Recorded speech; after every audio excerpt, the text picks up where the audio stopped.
जब भी पृथ्वी पर अधर्म बढ़ता है और धर्म का नाश होता है, तब भगवान विष्णु किसी न किसी रूप में अवतार लेते हैं।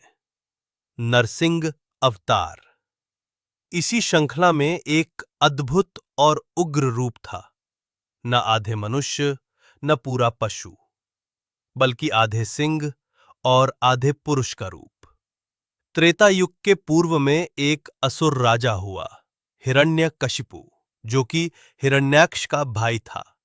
हिरण्याक्ष को भगवान विष्णु ने वराह अवतार लेकर मारा था।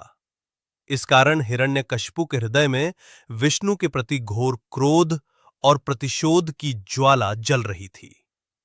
वो तप करके ब्रह्मा जी से वरदान प्राप्त करता है, मुझे न कोई मानव मारे, न पशु, न दिन में न रात में, न भीतर न बाहर, न आकाश में न पृथ्वी पर, न किसी अस्त्र से न किसी शस्त्र से।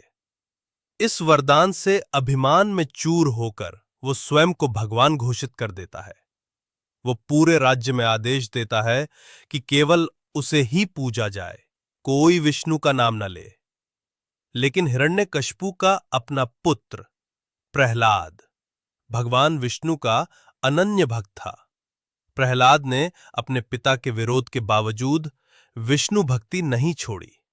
उसने कहा, भगवान हर जगह है, स्तंभ में भी और कण कण में भी। इससे क्रोधित होकर हिरण्यकशिपु ने प्रहलाद को अनेक बार मारने का प्रयास किया। जहर दिया, हाथी से कुचलवाया, होलिका की आग में बैठाया, लेकिन हर बार भगवान विष्णु ने उसकी रक्षा की। अंततः एक दिन हिरण्यकशिपु ने प्रहलाद से पूछा, अगर तेरा विष्णु हर जगह है, तो क्या इस स्तंभ में भी है? प्रहलाद बोला, हां है।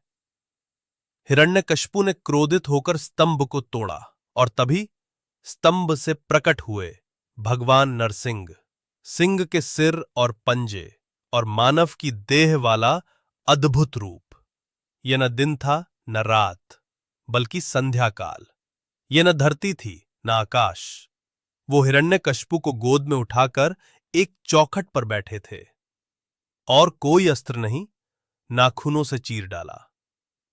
इस तरह भगवान विष्णु ने हर शर्त का पालन करते हुए धर्म की रक्षा की। भगवान नरसिंह का क्रोध शांत नहीं हो रहा था।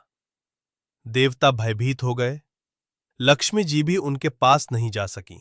तब प्रहलाद स्वयं नरसिंह के चरणों में झुक गया और अपने प्रेम और भक्ति से उनके उग्र रूप को शांत किया। नरसिंह अवतार का जिक्र न केवल वैष्णव ग्रंथों में है, बल्कि शैव ग्रंथों में भी मिलता है, खासकर लिंग पुराण में। और वहीं पर हमें एक रहस्यमयी और कम प्रसिद्ध अवतार का उल्लेख मिलता है, शरभ अवतार का। लिंग पुराण एक प्रमुख शैव ग्रंथ में अध्याय 96 और 97 में इस कथा का उल्लेख है।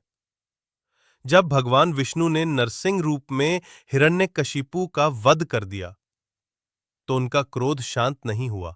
वे इतने उग्र और विनाशकारी हो गए कि देवता, ऋषि, यहां तक कि लक्ष्मी जी भी उन्हें शांत नहीं कर सके। उनका उग्र रूप ब्रह्मांड को नष्ट करने की ओर अग्रसर हो गया था। जब कोई भी नरसिंह के उग्र रूप को शांत नहीं कर सका, तब भगवान शिव ने एक भयानक और रहस्यमय रूप धारण किया। उन्हें कहा जाता है शरभ या शरभेश्वर। शरभ एक विशाल 8 पैरों वाला प्राणी था, जो सिंह और पक्षी का मिश्रित रूप था, यानी सिंह से भी अधिक शक्तिशाली और उग्र। वो शिव का अत्यंत उग्र और नियंत्रक रूप था। उनका कार्य था नरसिंह रूप को शांत करना। शरभ ने नरसिंह का सामना किया। दोनों महान शक्तियों के बीच भयंकर युद्ध हुआ। अंत में शरभ ने नरसिंह के उग्र रूप को शांत किया। तब विष्णु ने भी शिव के इस रूप को स्वीकार किया और नतमस्तक हुए। कुछ ग्रंथों में यह भी उल्लेख मिलता है कि भगवान नरसिंह का उग्र रूप गंडभेरुंड नामक 2 मुखीय पक्षी में बदल गया, जो शरभ से युद्ध करता है। ऐसी अद्भुत देव कथाओं के लिए जुड़िए और सब्सक्राइब कीजिए आरती चैनल।